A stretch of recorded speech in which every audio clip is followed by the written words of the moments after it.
Soul food is terrible. Soul food may be excellent for dogs, my nigga, for pups, for Alaskan Huskies, for them ugly ass pugs that y'all be getting that's expensive as fuck for no reason. They look like my 600-pound life. Anyways, soul food is the equivalent of dating community shit after she's been passed around. You don't even want that shit, but you can't afford anything else. Be honest, what is soul food? Soul food consists of mac and cheese, potatoes, greens, some nasty ass salad peas. I don't even know what the fuck that is, but I had it one time. Did I say collard greens? Watermelon, fried chicken, pork chops. Just the most disgusting bottom of the barrel shit that you find at your local. I can't afford anything else, so I'm just going here to survive, my nigga. To survive, not even to eat good, to live good. The whole point of life, right, is to live a good one. So like when you want to nourish your body, but you also want to have some good shit to eat, right? You want to have things that are going to make you happy in life. So that's a good partner, not just a partner. That's a good house, not just a house. You're not living in the shack, nigga. You want to have a house where you can stretch your toes out, not where you're walking on the floor and it feels like you're stepping in cum, slipping on semen. You want to have a good version of whatever you're doing in this lifetime, or else there's no point. Just end it. Just end it.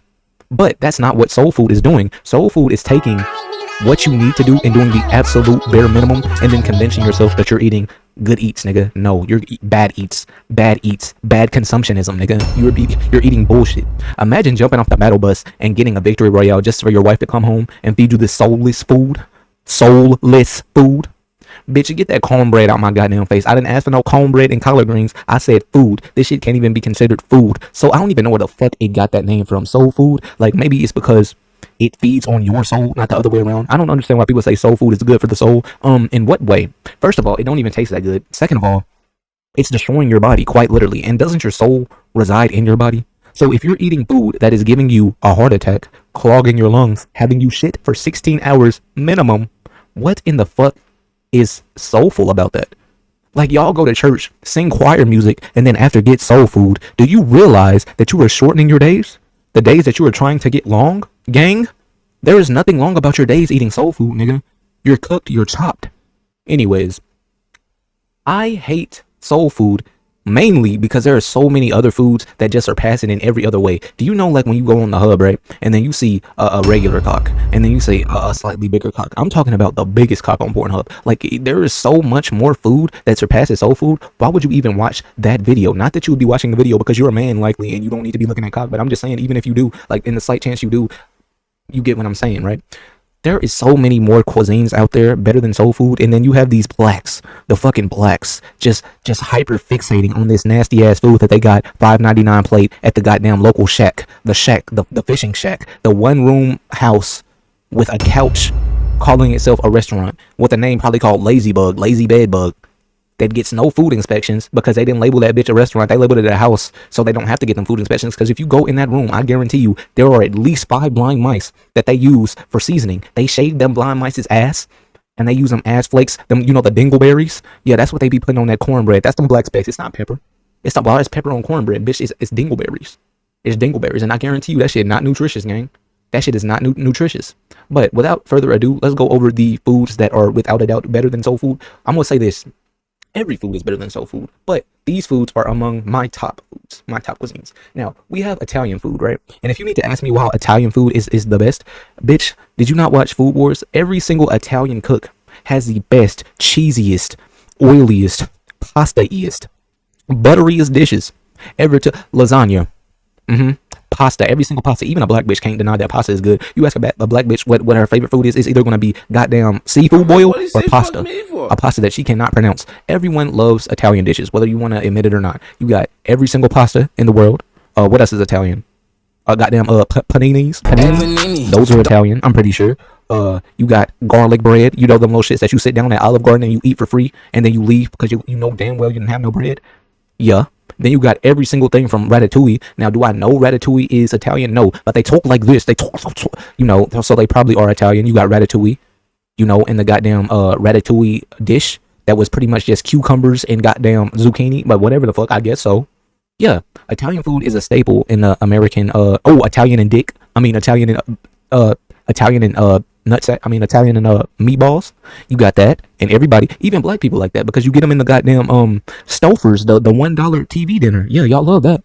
So yeah, Italian food obviously just great in every way. Now, my second food is going to be a little bit controversial because I usually don't see people who aren't of this culture say that this culture's food is their favorite, and that is Korea for one reason.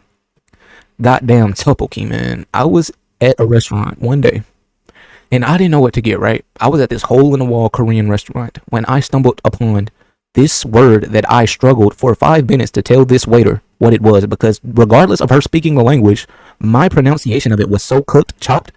Now I know she probably said in her head, this goddamn dumb black piece of garbage. But once I finally uttered the words out my mouth and the bowl hit the table, I tasted it and I said, God damn it, this shit is ass. This shit is the most mid thing in the world, until I took 3 more bites. And then I said, okay, it's good. Then I took 3 more bites. And I said, what the fuck? Why am I addicted? I took 3 more bites. And then I ordered 3 more to go. I don't know what the fuck they put in them rice cakes, but that shit is like crack in the 80s, nigga. I don't know. They go see what them Korean niggas is doing with that dish. I don't even eat that many fucking Korean dishes. But because of this on its own, it is my number 2, because that is one of my favorite dishes in the world. Get the spicy one if you ever get it, bitch. Now, number three is a typical one, Japanese. Do I need to say more? Obviously ramen, obviously tonkatsu, obviously takoyaki, you know, those little fish cakes things, obviously. I don't really need to say much, you know. Yeah. If you got a problem with that, I don't know what the fuck is wrong with you. Now, let's talk about what I hate about soul food on its own. Soul food, like I said, it's soulless. First, before I go over what I hate, let's go over the main dishes, right?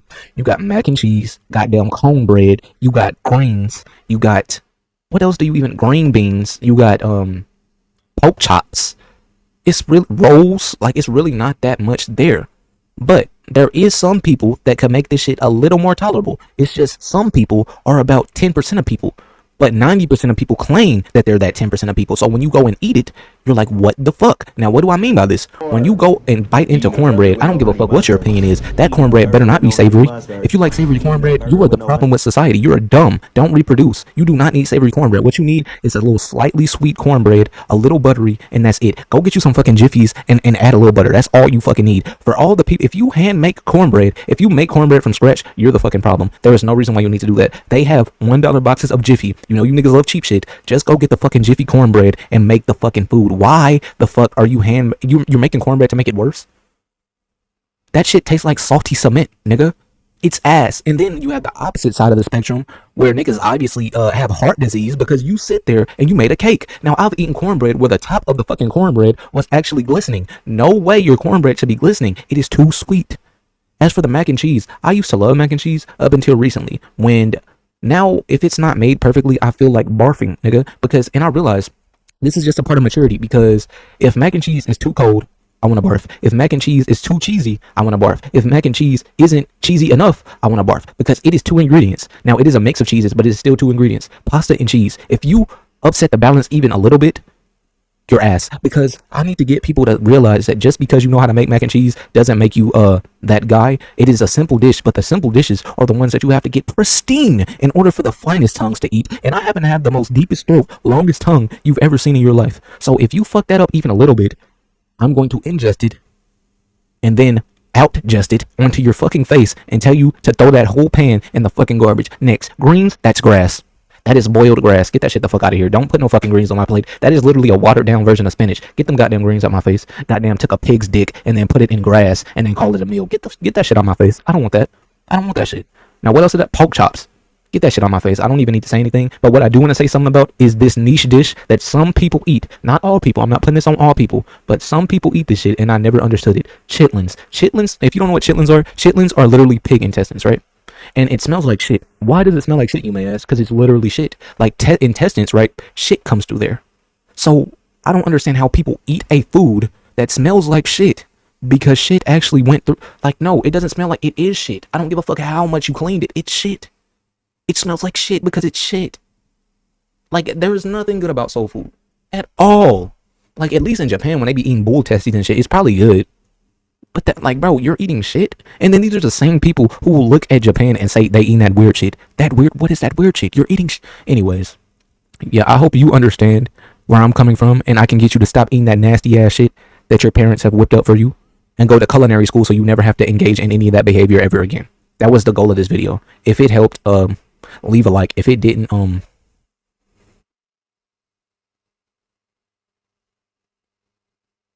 get help, I guess.